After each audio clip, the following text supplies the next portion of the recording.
Hi, I am Marcia Levitus, professor and associate director for graduate programs at the School of Molecular Sciences at Arizona State University.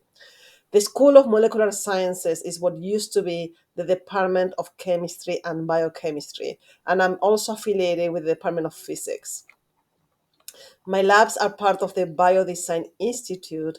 This is a research institute at Arizona State University where people from different disciplines come together to address interesting and important questions in the biomedical sciences. So, this institute is organized in centers, and my labs are part of the Center for Single Molecule Biophysics. As the name suggests, we are a center interested in using single molecule approaches to address interesting aspects or interesting questions in the biophysics field. I'm also a member of the Center for Biological Physics. This is a center where people come together from physics, chemistry, and biochemistry. And the idea is to conduct research into biological phenomena, but using tools and methods from physics. So we're a big center that brings together people doing experiments, theory, and computation. And we have our own seminar series. We have a very strong faculty and student body, all interested in using physical tools to address questions in biology. As everyone else, I have a website. If anyone is interested, you just Google my name, Arizona State University, and you will find it. And then you will see that I'm mostly interested in conformational dynamics of biomolecules, protein-protein interactions, protein nucleic acid interactions. And my main tools are spectroscopy, and in particular, everything related to fluorescence at the single molecule level and in general. So I do all kinds of fluorescence-based methods, including single molecule fluorescence. My lab is well known for our contributions to the photophysics field. In particular, we were interested for a long time in studying how the fluorescence properties of different dyes depend on the environment and how we can use that dependence to understand something interesting from the point of view of the macromolecules. So what you see in the screen is an example of what people call PIFE, protein-induced fluorescence enhancement.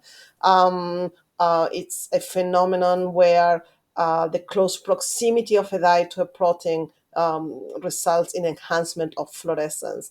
And we and others have used this to investigate protein DNA interactions and dynamic processes of proteins on DNA.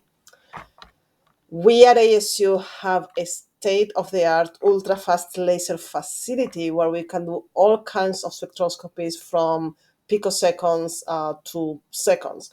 We have fluorescence, pump probe, time correlated single photon counting, and all together we can address problems at different time scales and also different length scales. I am now particularly interested in protein-protein interactions, and in particular, how these interactions are modulated by salts and small molecules, and in particular by molecules that are osmolytes, molecules that exist in the cell to protect cells from osmotic stress. So we recently published a paper in Biophysical Journal describing novel protein-protein interactions or the formation of assemblies that were never characterized before, and these assemblies form only in the presence of osmolytes. So we are now very interested in understanding the thermodynamics of how osmolytes drive these interactions.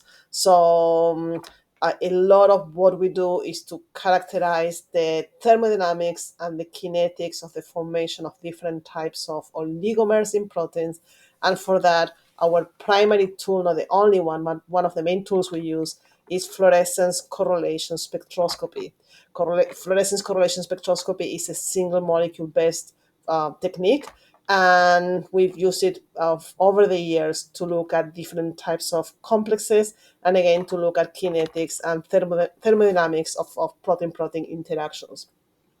We are also quite interested in DNA repair from the biophysical point of view. In particular, we're interested in understanding sequence effects in DNA repair and the molecular origin of these sequence effects, how maybe the conformational dynamics of the DNA, which is sequence dependent, may affect the efficiency of these enzymes. We are funded by NSF to do this particular work.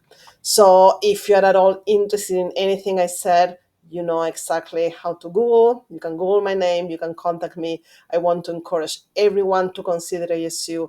We have a very strong and very large team of faculty in the biophysical field. We come from different angles, from theoretical physics, experimental biochemistry. We work on computational sides of things, experimental sides of things. So I think it's a really good environment to do biophysical research.